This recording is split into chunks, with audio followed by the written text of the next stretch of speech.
Good evening, ladies and gentlemen, and welcome to Tech Talk, a show where we talk to you about all the technologies and innovative and ingenuitive things that are coming out in our world today. Tonight we have a very special program because there are many new gadgets being released that are going to change how we think about technology and science. First off, the ever-beloved Polaroid cameras are making a comeback. While they are adapting to new technologies, they have recently released in 2015's International Consumer Electronics Show their new product, the all-new Polaroid Zip Instant Mobile Printer. The device will allow consumers to print pictures directly from their mobile phones and tablets in less than 60 seconds using Bluetooth or near-field communication technology. This pocket-sized device allows for one to print 2x3 full-color, smudge-proof photographs with sticky backs that anyone can stick them and attach them anywhere they want.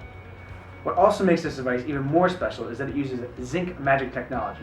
Now, a lot of you are wondering, what is zinc magic technology? This means that the device uses zero ink, zero zinc, to produce these photos. The device does not need ink cartridges, ribbons, or toners to share your colorful moments. It's magic. The paper that is used is already embedded dye crystals and has a protective overcoat. The device releases heat to activate the colors within the crystals, resulting in a high-quality photo. It is easy and as fun as uploading pictures to social media. The device features a free app that connects to mobile devices to bring anyone's photos to life.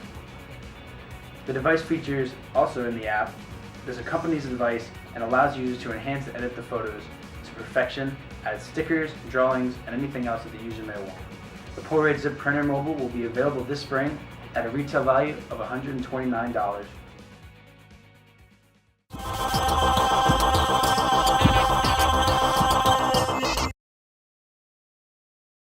Up next, we have our very own Tech Talk employee, Adriana Siriani, talking with Trisha Gloria about the Google self-driving car.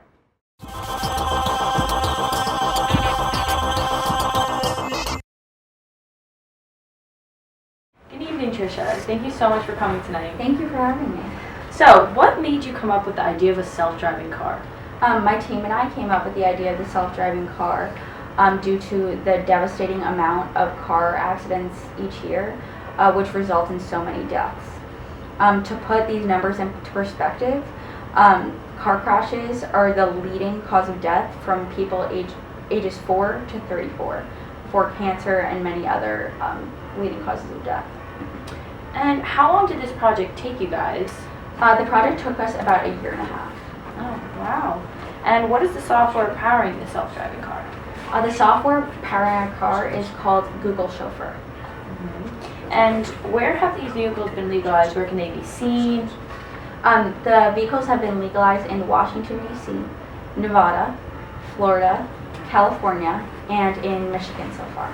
And you're hoping to go around the world, expand throughout the country? Definitely. I'm considering how safe the car is compared to the normal, human driving car. We can clearly make mistakes. And distractions. Exactly. I definitely project that the car will be all around the world soon. Well, I hope to see it. And what different styles does the car come in? There's one Audi TT, 6 Toyota Priuses, and 3 Lexuses. Alright, so good wide variety, not just one. How do you know that the car is safe? What procedures have you taken? Tests? We've taken a bunch of road tests. Like I said, we have 10 cars as of right now, and they have all been on numerous road tests, where they were each accompanied by a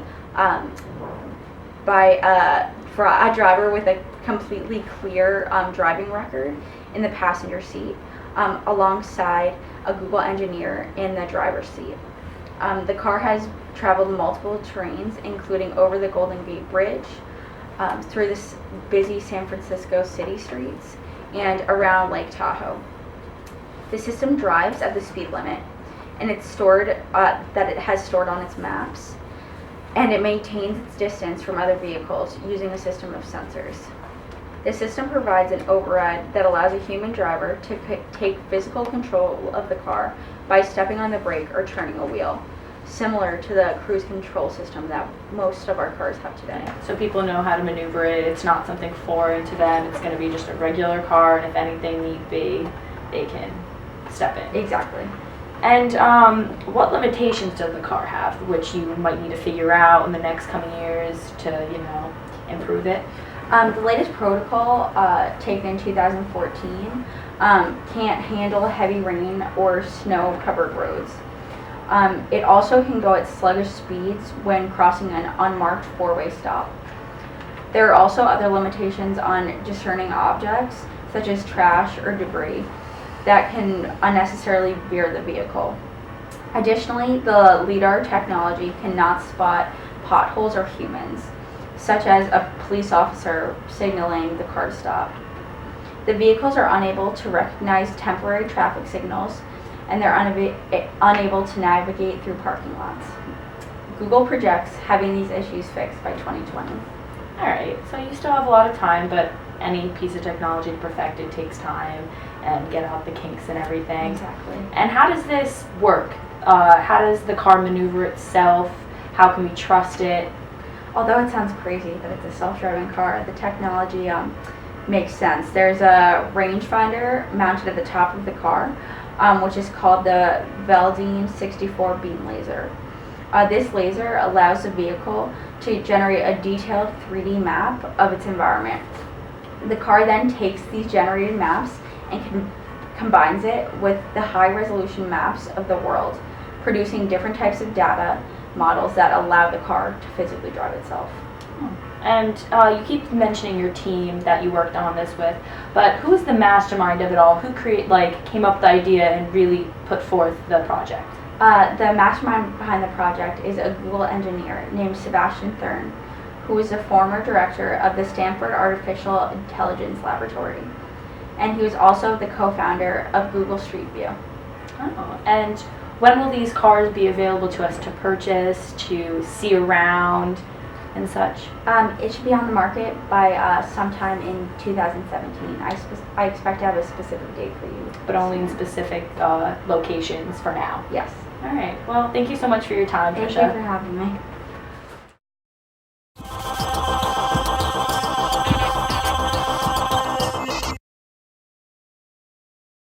Welcome back. Have you ever wanted to keep an eye on your kids while you were at work? See who's going in and out of your house? Make sure that babysitter's doing your job right? Make sure they're safe with just a simple, slim device? Well, now anyone can. Also revealed that the 2015 SES is the new camera called the Natmo Welcome. It's able to tell you who exactly is coming in and out of your house with facial recognition technology. The camera picks up 130-degree range of view with its slim aluminum body, and it also contains an infrared LED to help it see anywhere and any time in the dark. That's right, instead of these big, bulky, expensive security cameras, you can now have just a small, slim device. But that's not all. The device captures what is streamed and can be accessible from anywhere. That means you don't have to check it time to time. You can have it anytime you want on your laptop or on a mobile device, so long as you have it linked up to the camera itself. The device has a companion app that will notify you when loved ones are home or if there's a stranger in the house. It will allow you to check who is currently home, access live stream, and past recorded events. The app has many private settings as well to make sure that you are safe and protected, and only you and your loved ones can access it. Not only does this device allow you to put a name to a face, but there's also add-ons that enhance your experience with the camera. There are welcome tags that allow someone to detect motion within your home even before an intrusion occurs. The welcome tags come in a box of 3 and can be secured on your windows, doors, or driveway gates. To receive notifications when these things are open. The little compact devices can be placed up to 350 feet away from the camera and have battery life for up to 2 years. They are also waterproof that allow for indoor and outdoor use on the snowy and rainy days. These 2 compatible devices allow for anyone to feel safe and secure within their homes. Never have that paranoid feeling again with the new camera, the Welcome.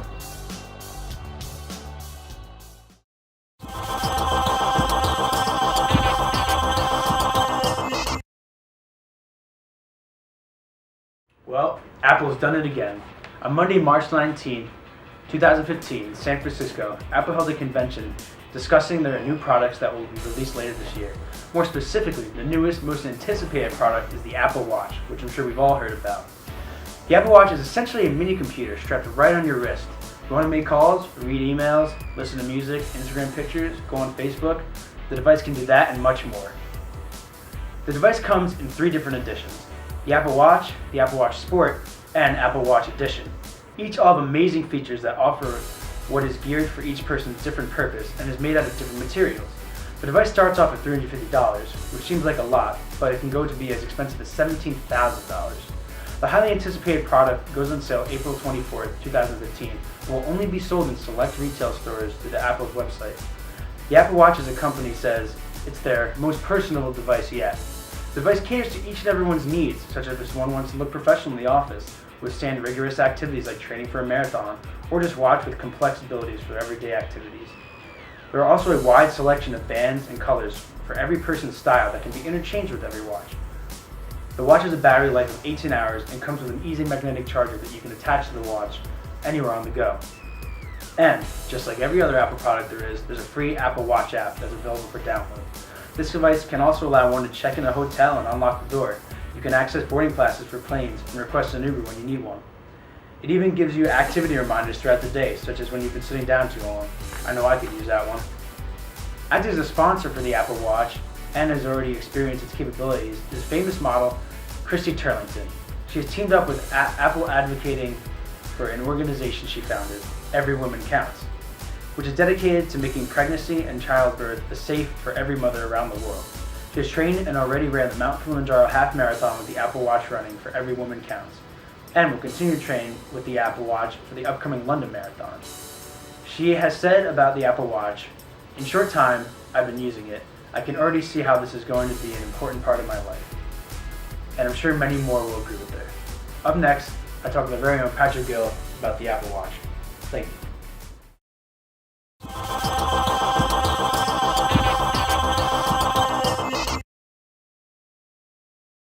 How's it going, Patrick? It's going good. How's it going with you? It's going all right. So you're here to talk with us today about the Apple Watch. Yes, I am. Oh, nice. Apple's goal has always been to make to make powerful technology more accessible, and I think that's exactly what they did here with the Apple Watch. Apple came out with 3 different types of the watch. It came out with a stainless steel, sport, and a 18 karat gold. I think that they did this to make it so more variety of people could buy the watch, whether it be really wealthy people who want the very expensive kind of looking watch for the 18 karat gold, or the stainless steel. Media has become a dominant social institution today. For example, in America, cell phones are now being used by 91% of adults, according to a 2013 survey conducted of 2,252 adults. I think that shows you that over the course of the past 5-10 years, adults are starting to understand technology and starting to really use it. And that I think that because of that, they would want to go out and get the stainless steel version of the watch. And then young people's media use is even more extensive. Young people spend more than 7.5 hours of entertainment media use per day. And I think that that's why Apple came out with the less expensive Apple Sport Watch, which comes in a variety of different colors. And it's more of a durable kind of watch for kids to kind of use, and they use it for entertainment such as Instagram or Twitter, Facebook. It would just make things a lot easier for them to be able to have all that information right there on their wrist. It sounds like the product is going to be a real popular one. I feel like when it comes out, we'll start seeing everyone with one on their wrist. You also said Samsung had one earlier. Could you maybe talk about that a little bit? Yeah, Samsung had come out with a couple years ago the Pebble smartwatch, which is basically a simpler version of the Apple Watch. It allowed you to be able to see your texts and be able to see who was calling, but you couldn't necessarily talk to it through your wrist as you can with the Apple Watch. And I think that Apple waited to make their product because they wanted to make it as perfect as they could, and Samsung kind of rushed to it to try to get out the first watch. Apple has been talking about making a watch now for past 5 years-ish, and I think that they just waited until they had a product that they could, they felt that they were very confident that people would go out and buy. And I think that with all the accessibility that this watch has, people will go out and buy that watch. Yeah. Well, the watch certainly sounds fashionable, innovative, and as Apple always aims to do, an improvement to our lives. Thank you, Yes. Patrick, for talking to us today about the Apple Watch. Thank you.